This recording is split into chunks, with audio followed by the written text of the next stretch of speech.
هذا الحزب هذا زبون شرادة يخدم شكون هذا الحزب هذا زبون العمالة يخدم شكون هذا الحزب هذا زبون بالقيادة يخدم شكون هذا الحزب هذا زبون بالعمالة يخدم شكون هذا الحزب هذا زبون بالقيادة يخدم شكون هذا الحزب هذا زبون الحوارات مشات وجات والحالة هي عيتونا بالشعارات احنا هما الضحية الحوارات مشات وجات والحالة هي عيتونا بالشعارات احنا هما الضحية وما مفكنش وعلى الخدمة ما نفكنش وعلى الخدمة ما نفكنش وما مفكنش وعلى الخدمة ما نفكنش وما مفكنش وعلى الخدمة ما نفكنش وما مفكنش وعلى الخدمة ما نفكنش وعاهدنا العائلات ويا الخدمة يا الممات وعاهدنا العائلات ويا الخدمة يا الممات وعاهدنا العائلات ويا الخدمة يا الممات وعاهدنا العائلات ويا الخدمة يا الممات وعاهدنا العائلات ويا الخدمة يا الممات وعاهدنا العائلات ويا الخدمة يا الممات وعاهدنا العائلات ويا الخدمة يا الممات وعاهدنا العائلات ويا الخدمة يا الممات وعاهدنا العائلات ويا الخدمة يا الممات وعاهدنا العائلات ويا الخدمة يا الممات وعاهدنا العائلات ويا الخدمة يا الممات وعاهدنا العائلات ويا الخدمة يا الممات. بسم الله الرحمن الرحيم. احنا مجموعة حامل الشواهد ضحايا البديل الاقتصادي في مدينة جرادة. درنا مجموعة تاع الاعتصامات حدا عملت مدينة جرادة بدون جدوى.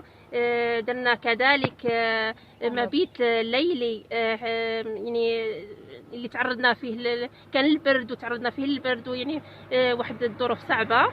وبالإضافة أننا درنا طلب للسيد العام اللقاء ديالو يعني وما كانش حتى شي استجابه يعني ايجابيه باش يعطينا حوار ايجابي باش يحل لنا المشكل ديالنا للاسف. ودرنا مجموعه الحوارات يعني ما كاين حتى شي نتيجه، ولذلك قررنا اننا نديروا مسيره لمدينه وجده الولايه.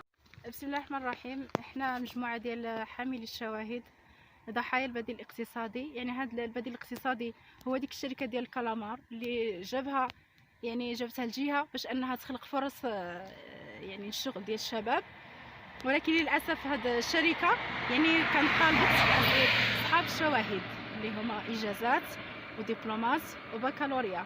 فاحنا يعني نظرا للظروف يعني اللي كتعيشها المدينه ارتئينا اننا نمشيو نخدموا في هذيك الشركه في مدينه جراده يعني في ذاك الحي الصناعي في مدينه جراده ديك الشركه ديال الكلامار. ولكن حنايا تعرضنا للطرد التعسفي. حنا كنا 120 عامل وتعرضنا للطرد التعسفي بسبب اننا عطاتنا واحد الثمن اللي هو زهيد. عطاتنا نخدموا الكلامار او الكامبا كروفيس رويال بجوج ديال الدراهم. حنا ما رضيناش بداك الثمن، وداكشي اللي خلق يعني واحد المشكل وخلق واحد الصراعات انها هي جرت علينا كاملين.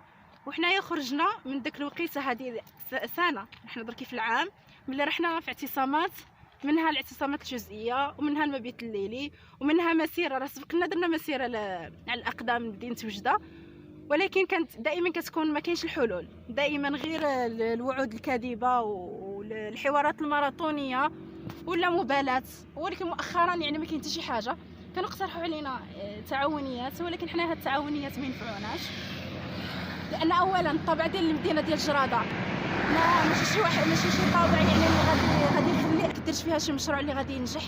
علاش داكشي علاش حنا رفضنا هاد التعاونيات وقلنا لهم يديروا لنا حل، يعني حل وسيط اللي هو الخدمه. هما كيقول لك الخدمه ما كايناش الا يعني الا كانت شي مباراه، يعني خصكم تمشيو يعني بحالكم بحال الناس.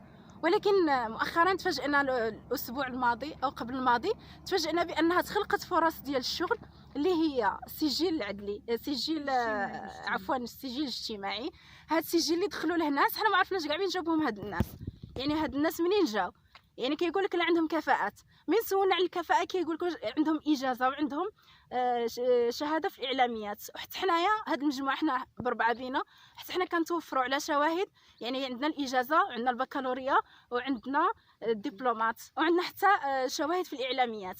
يعني هاد الخدمه كنا اولى بها حنايا، اللي حنا هذه عام وحنا كنطالبوا بالخدمه اللي كيقول لك ما كايناش. ومؤخرا يعني فاش مشينا عند السلطات في العماله رفضوا يستقبلونا بدعوى انه قال لك شافكم في الكاميرا وما غاديش نستقبلكم لاني ما عندي ما نقول لكم. لهذا حنايا واش الحل ديالنا الوحيد اننا بدل ما غادي نبقاو دائما معتصمين تما في البرد وفي الشتاء وكلشي ملي ما كاينش. السلام عليكم. لا تنسوا الاعجاب بالفيديو والاشتراك في القناة تشجيعا لنا لنستمر بنشر المزيد ان شاء الله.